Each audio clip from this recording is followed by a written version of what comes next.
అందరికీ నూతన ఆంగ్ల సంవత్సర శుభాకాంక్షలు.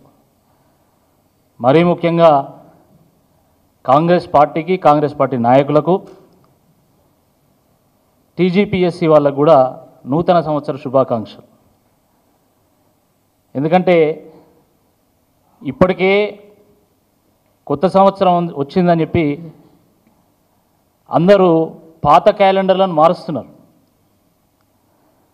కానీ పాపం కాంగ్రెస్ పార్టీ వాళ్ళకి మాత్రము, టీజీపీఎస్సీ వాళ్ళకి మాత్రం ఇంకా కొత్త సంవత్సరం వచ్చినట్టు గుర్తు లేనట్టున్నది వాళ్ళకు. ఇది 2024 ఇయర్ క్యాలెండర్. ఇది కాంగ్రెస్ పార్టీ ఇచ్చినటువంటి జాబ్ క్యాలెండర్. 2024 క్యాలెండర్ పూర్తయిపోయింది. కానీ వీళ్ళు ఇచ్చినటువంటి క్యాలెండర్ మాత్రం ఏమాత్రం అమలు కాలేదు. 2024లో జనవరిలో సంక్రాంతి వచ్చింది, ఫిబ్రవరిలో శివరాత్రి వచ్చింది, మార్చిలో హోలీ వచ్చింది, తర్వాత ఏప్రిల్లో ఉగాది వచ్చింది, ఆ రకంగా జూలైలో మొహర్రము, ఆగస్టులో రాఖీ, సెప్టెంబర్లో వినాయక చవితి, అక్టోబర్లో దసరా వచ్చింది, నవంబర్లో దీపావళి వచ్చింది, డిసెంబర్లో క్రిస్మస్ వచ్చింది. కానీ ఈ రాష్ట్రంలో ఉన్నటువంటి యువతకు మాత్రం ఉద్యోగాలు రాలి. పండుగలతో, పబ్బాలతో, పంచాంగాలతో నిండిపోయింది గత క్యాలెండర్. మరి ఈ ఇయర్ క్యాలెండర్ ఇప్పటివరకు అయితే ఎంటీ ఉన్నది. ఇది జనవరి, ఇది ఫిబ్రవరి, ఇది మార్చు, ఇది ఏప్రిల్, ఇది మే, జూన్, జూలై,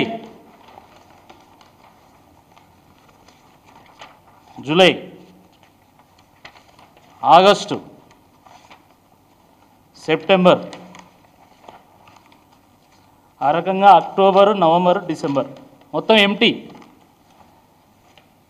మరి గత సంవత్సరంలానే ఈ సంవత్సరం కూడా ఈ కాంగ్రెస్ ప్రభుత్వం, టీజీపీఎస్సీ కలిసి ఈ క్యాలెండర్ను కూడా పంచాంగాలతోని, పండుగలతోని, పబ్బాలతోని నింపుతారా అని ఈ సందర్భంగా మేము ప్రశ్నిస్తూ ఉన్నాం. మీకేమో అధికారం వచ్చిందని చెప్పేసి మీరు పండుగ చేసుకుంటున్నారు. కానీ ఈ రాష్ట్రంలో ఉన్నటువంటి నిరుద్యోగ యువత మాత్రము వాళ్ళకు ఎండుగా అవుతున్నది. మీకు పండుగ అవుతుంటే వాళ్ళకి ఎండుగా అవుతుంది. ఈ సంవత్సరమైనా ఈ పండుగలు, పబ్బాలతో పాటు, పంచాంగాలతో పాటు మధ్యలో ఏమైనా జాబ్స్ ఇచ్చేది ఏమైనా ఉన్నదా అని అడుగుతున్నాం. నేను ఎందుకు అడుగుతున్నా అంటే, మీరు చూడండి, 2025 రాగానే యూపీఎస్సీ తన క్యాలెండర్ని రిలీజ్ చేసింది. Union public service commission. తర్వాత ముఖ్యమంత్రి రేవంత్ రెడ్డి గారు అప్పుడెప్పుడో కొత్తగా ప్రభుత్వం వచ్చిన కొత్తలో చెప్పిండు, తన రాజకీయ గురువు అయినటువంటి చంద్రబాబు నాయుడు గారిని ఆదర్శంగా తీసుకొని నేను పరిపాలన చేస్తా, ఆయన రోజుకు 18 గంటలు పనిచేస్తున్నాడు, నేను కూడా ఆయనతో పాటు పోటీ పడాల్సి ఉంటుంది అని చెప్పిండు. మరి ఆయన నిన్న ఏపీపీఎస్సీ క్యాలెండర్ని రిలీజ్ చేసిండు. ఇప్పటి వరకు మాత్రం రేవంత్ రెడ్డి గారి ప్రభుత్వము ఈ జాబ్ క్యాలెండర్ విషయంలో కనీసం ఊసెత్తడం లేదు. హైకోర్టు కూడా జ్యుడిషియరీ రిక్రూట్మెంట్స్ విషయంలో 2025 క్యాలెండర్ రిలీజ్ చేసింది. కానీ టీజీపీఎస్సీ మాత్రం ఇప్పటివరకు క్యాలెండర్ రిలీజ్ చేయలేదు. నేను గతంలో కూడా చెప్పిన, గతంలో చూపెట్టినా, నేను తమిళనాడు పబ్లిక్ సర్వీస్ కమిషన్ కానీ, బీహార్ పబ్లిక్ సర్వీస్ కమిషన్ కానీ, యూపీఎస్సీ పబ్లిక్ సర్వీస్ కమిషన్ కానీ, దాంట్లో జాబ్ క్యాలెండర్ అంటే దాంట్లో జాబ్ ఉంటుంది, క్యాలెండర్ కూడా ఉంటుంది. క్యాలెండర్ అంటే కేవలం మంత్ కాదు, దాంట్లో ఏ డేట్ రోజు ఎప్పుడు నోటిఫికేషన్ ఇస్తారు, ఎప్పుడు పరీక్షలు నిర్వహిస్తారు, ఎప్పుడు ఫలితాలు వస్తాయి, ఎప్పుడు రిక్రూట్మెంట్ అవుతుంది అనేది కూడా వాళ్ళు చెప్తారు దాంట్లో. కానీ వీళ్ళు ఇచ్చినటువంటి జాబ్ క్యాలెండర్లో జాబు లేదు, డేటు లేదు. మైసూర్ బజ్జీలో మైసూర్ అని ఉంటుంది, బజ్జీ అని ఉంటుంది మైసూర్ లేకపోయినా. బొంబాయి రవ్వలో రవ్వ అయినా ఉంటుంది బొంబాయి లేకపోయినా. కానీ వీళ్ళు ఇచ్చినటువంటి జాబ్ క్యాలెండర్లో జాబు లేదు, క్యాలెండర్ లేదు. ఇది బఠానీలు కట్టుకోవడానికి కూడా పనిచేయదు. ఈ జాబ్ క్యాలెండరు బఠానీలు, పుట్నాలు కట్టుకోవడానికి కూడా పనిచేయదు. ఇదో క్యాలెండర్, వీళ్ళదో ప్రభుత్వం. వీళ్ళు మళ్ళీ పెద్దగా మొత్తం యువతనంతా ఉద్ధరించినట్టు రోజు రేవంత్ రెడ్డి గారు ఒకటే ప్రకటనలు, మొత్తం అక్కడ హోర్డింగ్ల మీద ప్రకటనలు 50,000 ఉద్యోగాలు ఇచ్చిన. మంది పెళ్లిళ్లకు మంగళారతులు పట్టమంటే ఫస్ట్ ఉంటాడు రేవంత్ రెడ్డి. ఫస్ట్ కొంచెమన్నా సిగ్గుండాలా? నువ్వు ప్రభుత్వం ఇచ్చినటువంటి ఇన్ఫర్మేషన్, మేము ఒక ఆర్టీఐ వేస్తే వచ్చినటువంటి ఇన్ఫర్మేషన్ ప్రకారము, ఇది స్వయంగా తెలంగాణ గవర్నమెంట్ మాకు అందించినటువంటి సమాచారం. ఇది నేను ఏదో ఉట్టిగా గాలి లెక్కలు చెప్తలే, నేను గవర్నమెంట్ ఆఫ్ తెలంగాణ అఫీషియల్గా ఇచ్చినటువంటి రిప్లై నేను చెప్తున్నా. వీళ్ళు ఇచ్చినటువంటి రిప్లై ప్రకారము మొత్తం 12,000 ఉద్యోగాలు ఇచ్చినామన్నారు. దాంట్లో మేము అడిగినటువంటి క్వశ్చన్ ఏంటంటే, ఈ 12,000 ఉద్యోగాలకు నువ్వు ఎప్పుడెప్పుడు నోటిఫికేషన్ వచ్చిందో అది కూడా స్పష్టం చేయని చెప్పి అడిగినాం. అడిగితే వాళ్ళు చెప్పింది ఏంటంటే, ఈ 12,000 ఉద్యోగాల్లో ఇప్పటి వరకు వీళ్ళు ఇచ్చినటువంటి నోటిఫికేషన్ కేవలం గ్రూప్ 1కి సంబంధించింది మాత్రమే 2024లో. అది తప్ప వీళ్ళు ఇచ్చినటువంటి నోటిఫికేషన్ ద్వారా ఇప్పటి వరకు ఉద్యోగాలు వచ్చింది ఒక్కటి కూడా లేదు. స్వయంగా అనేక పత్రికల్లో కూడా వచ్చింది. కాంగ్రెస్ ప్రభుత్వంలో ఇచ్చినటువంటి నోటిఫికేషన్లు 12,527. కాంగ్రెస్ ప్రభుత్వంలో ఇచ్చినటువంటి నోటిఫికేషన్ మేము చెప్తలేం, పత్రికలు చెప్తున్నాయి. బీఆర్ఎస్ హయాంలో ఇచ్చినటువంటి నోటిఫికేషన్లు 50,000. మా సొంత కవిత్వం కాదు ఇది, పత్రికలు రాస్తున్నాయి. ప్రభుత్వమే ఎంబలంతోనే సంతకంతోనే రాసి మరి మాకు ఇచ్చింది. మేము ఇచ్చింది కేవలం 12,000 ఉద్యోగాలే. దాంట్లో 2024 దాని తర్వాత అంటే 2024 నుండి ఇప్పటి వరకు వచ్చినటువంటి నోటిఫికేషన్ల ద్వారా వచ్చే ఉద్యోగాలు కేవలం 500 అని. మరి మీరు ఎట్లా చెప్తారు మేమే ఉద్యోగాలు ఇచ్చినామని? మీరు చెప్పే అబద్ధాలు చెప్పలేక మైకును కూడా ఊరేసుకునే పరిస్థితి వచ్చింది. పచ్చి అబద్ధాలు, నోరు తెరిస్తే అబద్ధం. ఇంకా మళ్ళీ సిగ్గు లేకుండా ప్రభుత్వానికి ఆదాయం లేదు, ప్రతి నెల 22,000 కోట్ల రూపాయలు కావాలి, కానీ 18,000 కోట్ల రూపాయలే ఆదాయం వస్తుంది. ఇంకా 4,000 కోట్ల రూపాయల ఆదాయం ఎట్లా తేవాలి అని చెప్పేసి నేను ఆలోచిస్తున్నా అని చెప్పేసి నిన్న మాట్లాడుతాడు. ఎందుకు? సర్వశిక్ష అభియాన్ వాళ్ళు పోయి మమ్మల్ని రెగ్యులరైజ్ చేయమంటే రోజుకో బాంబు పేల్చేటువంటి రేవంత్ రెడ్డి గారు నిన్న ఒక బాంబు పేల్చిండు. ఏమని? నేను రెగ్యులరైజ్ చేయలేను, అది సెంట్రల్ స్కీమ్ అని చెప్పేసిండు. మరి ఆ రోజు ఏం మాట్లాడినావు నువ్వు? మా హనుమకొండలో ఏకశిలా పార్క్ దగ్గర ఛాయ తాగేంత సమయంలో నేను మీ సమస్యను పరిష్కారం చేస్తా అన్నాడు సర్వశిక్ష అభియాన్ ఉద్యోగస్తులతో. మరి ఈయనకెవరు ఛాయ్ ఇస్తలేరా? వాళ్ళ ఇంట్లో ఛాయ్ పెడతలేరా? వాళ్ళ ఇంట్లో ఛాయ్ పత్త లేదా? చక్కెర లేదా? పాలు లేవా? నేను అందుకనే మొన్న ములుగు, కొత్తగూడెం, ఖమ్మం ఈ జిల్లాలంతా సర్వశిక్ష అభియానం సంబంధించిన ధర్నాలో నేను పాల్గొని మరీ చెప్పిన. మీరు 20,000 మంది ఉన్నారు, మీరు మనిషికో ఛాయపత్త పొట్లము, ఓ చక్కెర పొట్లము, ఓ పాల ప్యాకెట్ పంపులు అప్పుడన్నా సిగ్గొస్తుంది రేవంత్ రెడ్డి గారికి అని చెప్పిన. మళ్ళీ నిన్న శుద్ధి పూస అయినట్టు నాకు డబ్బులు లేవు కాబట్టి నేను ఇవ్వలేకపోతున్నా, 1వ తారీఖు అయితే మీకు జీతం ఇస్తున్నా కానీ మిమ్మల్ని రెగ్యులరైజ్ చేయ, మీకు పే స్కేల్ లేదు, మన్ను లేదు, మశానం లేదని నిన్న చెప్పాడు. మరి ఆ రోజు ఏం మాట్లాడినావు అంటే ఓడెక్కదాకా ఓడమల్లన్నా, ఓడ దిగినాక బోడమల్లన్నా. ఇది కాంగ్రెస్ పార్టీ విధానం. కొంచెమన్నా ఆలోచన ఉన్నదా? ఆ రోజు మీరు 2 లక్షల ఉద్యోగాలు వచ్చిన మొదటి సంవత్సరంలోనే నిరుద్యోగ యువతకు అందిస్తామంటేనే కదా ఈ నిరుద్యోగ యువత ఆ రోజు బస్సు యాత్రలు చేసింది. ప్రతి గ్రామానికి, ప్రతి తండకు, ప్రతి గూడానికి వెళ్ళి ప్రతి గుండెను తట్టి మాకు కాంగ్రెస్ ప్రభుత్వం వస్తే మాకు ఉద్యోగాలు వస్తాయి, కాబట్టి దయచేసి మీరు కాంగ్రెస్ పార్టీకి ఓటేయమంటే 1,000,000 మంది 1,000,000 ఆశలతోని ఆ రోజు ఓట్లు వేస్తే కాంగ్రెస్ పార్టీ అధికారంలోకి వచ్చింది. వాస్తవం కాదని నేను అడుగుతున్నా. ఎన్నికల్లో వాడేటువంటి మైకుల్లాగా, వ్యానుల్లాగా యువతను వాడుకొని అవతల పడేసిండ్రు. ఇది వాస్తవం కాదని నేను అడుగుతున్నా. ఆ రోజు నేను ఎమ్మెల్సీ పోటీ చేసినప్పుడు కూడా కొత్తగా కాంగ్రెస్ ప్రభుత్వం వచ్చింది, ఇంకా మాకు ఆశలు ఉన్నాయి, వీళ్ళ ప్రభుత్వం కొనసాగితే ఎమ్మెల్సీ కనుక కాంగ్రెస్ పార్టీ గెలిస్తే మాకు న్యాయం జరుగుతుందని చెప్పి ఆ రోజు జియో 46 బాధితులు గ్రూప్ 1 అవునా? ఏం సమాధానం చెప్తారు మీరు? ఈరోజు కొంతమంది నిరుద్యోగులను వాడుకొని ఎమ్మెల్యే లైన్లు, ఎంపీ లైన్లు, ఎమ్మెల్సీ లైన్లు, వాళ్ళ సమాధానం ఏందని నేను అడుగుతా ఉన్నా.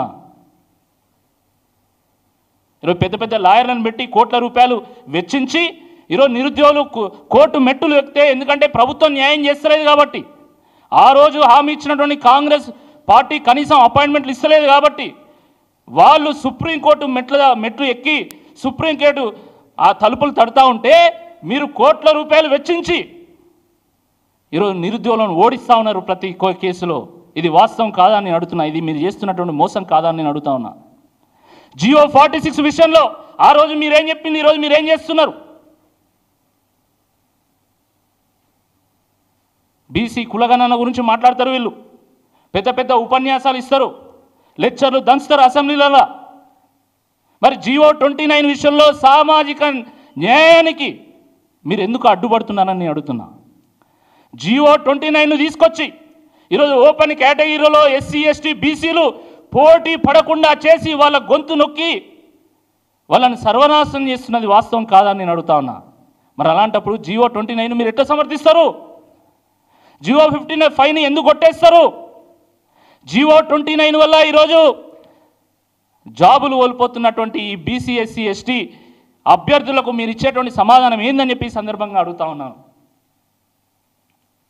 ఈ ప్రభుత్వం ఎంత ఘోరం అంటే ఇతరట surveying is a technical job. సాంకేతిక పరిజ్ఞానంతో కూడుకున్నటువంటి ఉద్యోగం అది. విఆర్ఓని తీసుకొచ్చి నువ్వు వాడు పాయింట్ పెట్టమంటే ఆయన పెడతాడు. ఆయనకి ఏం తెలుస్తుంది? విఆర్ఓ పని విఆర్ఓ చేయాలి, సర్వేయర్ పని సర్వేయర్ చేయాలి. కానీ ఏం చేస్తున్నారు? ఈరోజు డిప్యూటీ సర్వేయర్ పోస్టులో విఆర్ఓని తీసుకొచ్చి పెడతారట. ఇప్పుడు తీసుకొచ్చి పెట్టి మళ్ళీ అవి మేమే ఇచ్చినాం ఇప్పుడు ఉద్యోగాలు. ఈ రాష్ట్రంలో 12,000 మంది విఆర్ఓలు కావాలి.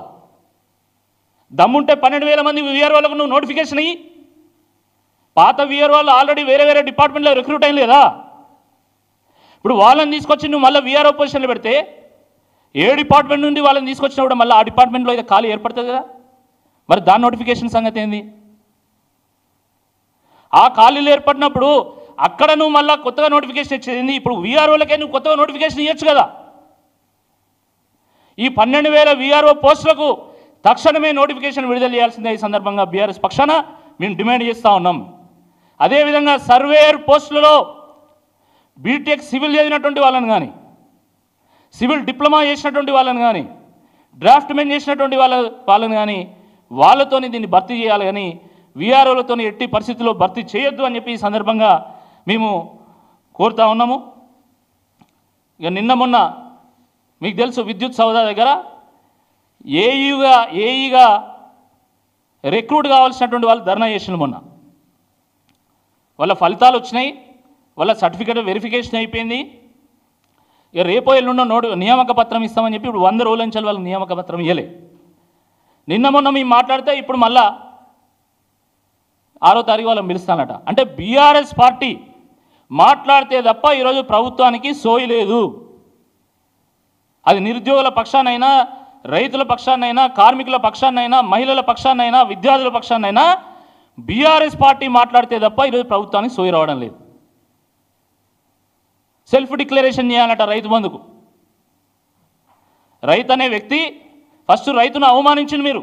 అసెంబ్లీలో చర్చ పెట్టి ఎవరో దొంగలు ప్రభుత్వ సొమ్మును, ప్రజా సొమ్మును దగా చేస్తున్నట్టు, దోపిడీ చేస్తున్నట్టు మీరు రైతుల గురించి మీరు అసెంబ్లీలో చర్చ పెట్టి వాళ్ళని అవమానించింది. రైతులను అవమానితులను చేసిండు. ఇప్పుడు ఏం చేస్తున్నారు? రైతులు సెల్ఫ్ డిక్లరేషన్ చేయాలి. ఏ రైతు అయినా కూడా పత్తి వేసినా కూడా నేను 2 పంటలు వేస్తున్నా అని చెప్తాడు. మిర్చి వేసినా కూడా నేను 2 పంటలు వేస్తున్నా అని చెప్తాడు. ఆశతో నేను 2 పంటలు నేను వేసుకుంటున్నా కాబట్టి నాకు 2 పంటలకు మీరు రైతు బంధు ఇవ్వాలంటాడు, రైతు భరోసా ఇవ్వాలంటాడు. కాబట్టి ఇప్పుడు మీరు సెల్ఫ్ డిక్లరేషన్ తీసుకొని రైతును దొంగని చేసి కాంగ్రెస్ పార్టీ నాయకుల చెప్పు చేతుల్లో ఉంచుకొని అవసరమైనప్పుడు నువ్వు తప్పు రాసిచ్చిన వాటి నీ మీద కేసు పెడతా, నేను జైలు పాలు చేస్తా అని చెప్పేసి వాళ్ళని జైలు పాలు చేసేటువంటి కుట్ర కాదా? ఇది వాస్తవం కాదా? కాబట్టి ఈ రకమైనటువంటి మోసాలకు ప్రభుత్వం పాల్పడుతున్నది. తక్షణమే ప్రభుత్వము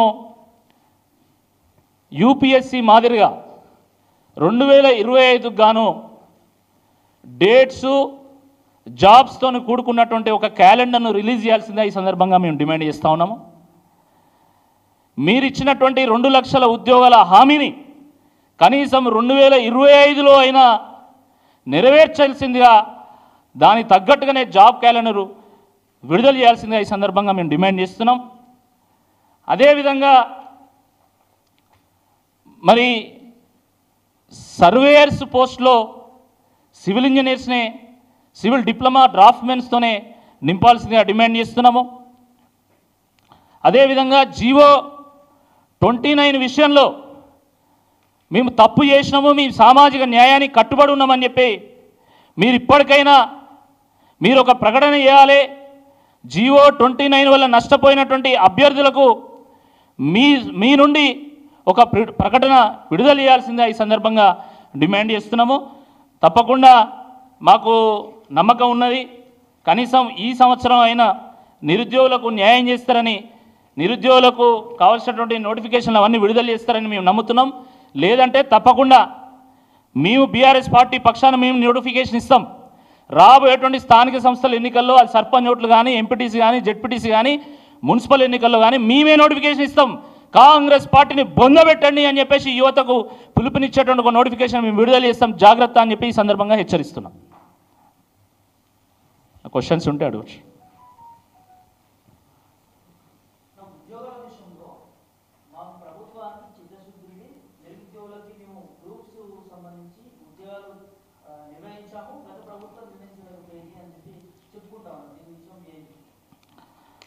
మీరు చెప్పిన ఉద్యోగాలన్నీ, మీరు నిర్వహించినటువంటి పరీక్షలన్నీ, మీరు ఇచ్చినటువంటి ఉద్యోగాలన్నీ, మీరు 2 లక్షల ఉద్యోగాలు ఇస్తామన్నారు.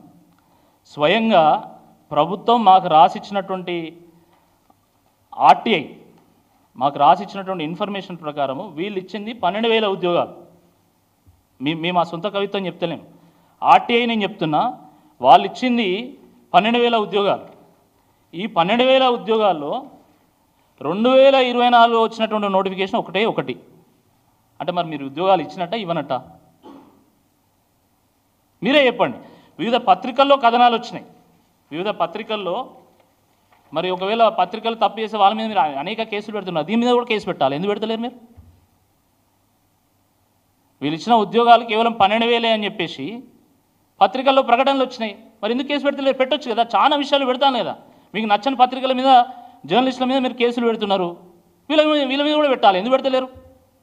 అంటే ప్రభుత్వం ఈరోజు మసిబూసి మారేడుకాయ చేసేటువంటి ప్రయత్నం చేస్తున్నది, నిరుద్యోగులను నిండా ముంచేటువంటి ప్రయత్నం చేస్తూ ఉంది.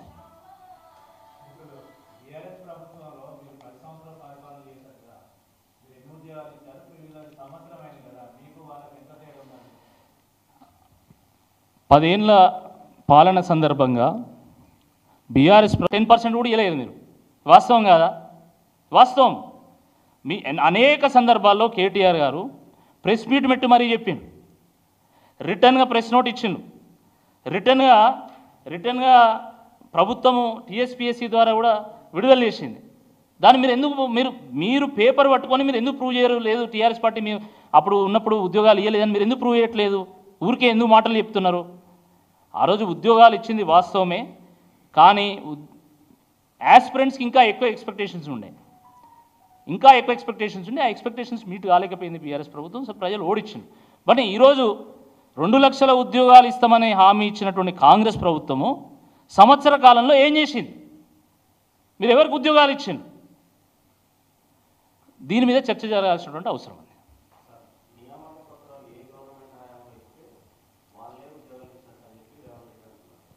సరే, దానికి నిరుద్యోగులే సమాధానం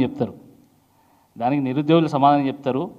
మీరు ఏ రకంగా అంటే కేవలం ఈ ఒక్క విషయంలో కాదు, రైతు భరోసా విషయంలో కానీ, లేకపోతే మిగతా పథకాల విషయంలో కానీ మీరు ఏ రకంగానైతే కండిషన్లు పెట్టి ఇది మేము ఇచ్చినాము అయిపోయింది, రుణమాఫీ విషయంలో కూడా మేము అందరికి ఇచ్చినామన్నాడు, 50% కూడా రాలి.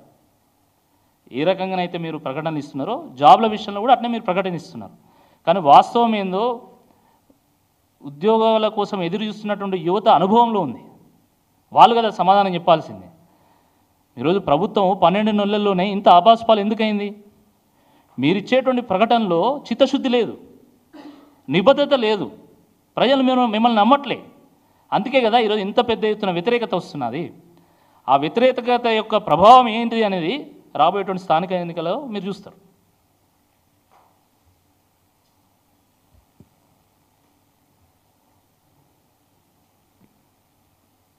Thank you.